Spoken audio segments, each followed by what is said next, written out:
ദേശീയപാതയിൽ ചവറ പാലത്തിനോട് ചേർന്ന് അപ്രോച്ച് റോഡിൽ മണ്ണിടിച്ചിൽ. പാലത്തിന്റെ തെക്കുവശം കിഴക്കു ഭാഗത്താണ് മണ്ണിടിഞ്ഞത്. ദേശീയപാത നിർമ്മാണത്തിന്റെ ഭാഗമായി ഇവിടെ ജോലികൾ നടന്നു വരികയാണ്. വീതി കൂട്ടുന്നതിന്റെ ഭാഗമായി ഇവിടെ മണ്ണിട്ട് ഉയർത്തുന്ന ജോലികൾ പുരോഗമിക്കുന്നതിനിടെയാണ് പുതിയ പാലത്തിന്റെ തൂണിന് സമീപം മണ്ണിടിഞ്ഞത്.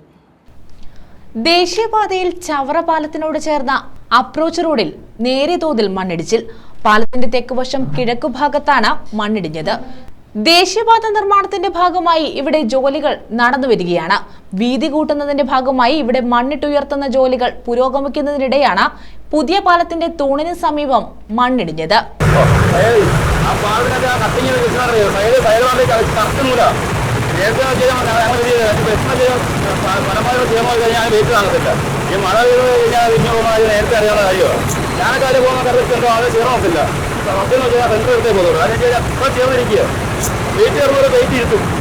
ഇപ്പം മഴയില്ല, മഴയുണ്ട് പൊളിഞ്ഞു പോയത്. ഞങ്ങളുടെ ട്രിപ്പെല്ലാം പൊളിഞ്ഞു. ഇപ്പോൾ മറ്റുള്ള വണ്ടികൾ അവിടെയെല്ലാം കിടക്കുക. ഞങ്ങൾ രാവിലെ ഇവിടെ വന്നൊന്നുമില്ല, ആകനായിക്കോ അമ്മയിലോ ഒന്നുമില്ല.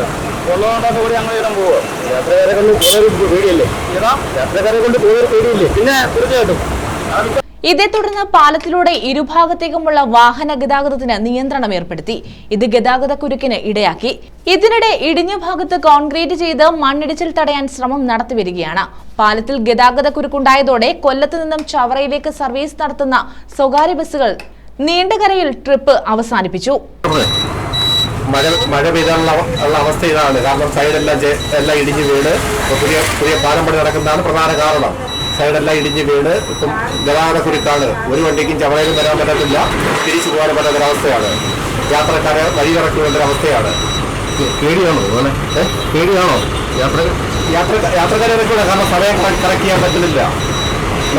പാലത്തിന്റെ കിഴക്കേ സൈഡല്ലേ ഇടിഞ്ഞു? പാലത്തിന്റെ കിഴക്കേ സൈഡ് ഇത്രയാണുണ്ടെങ്കിൽ അങ്ങനെ അപകട നിലയിലായിരുന്നു. ഇപ്പം മഴ പെയ്തപ്പോൾ എല്ലാം ഇടിഞ്ഞു വീണു. News bureau, Chavara.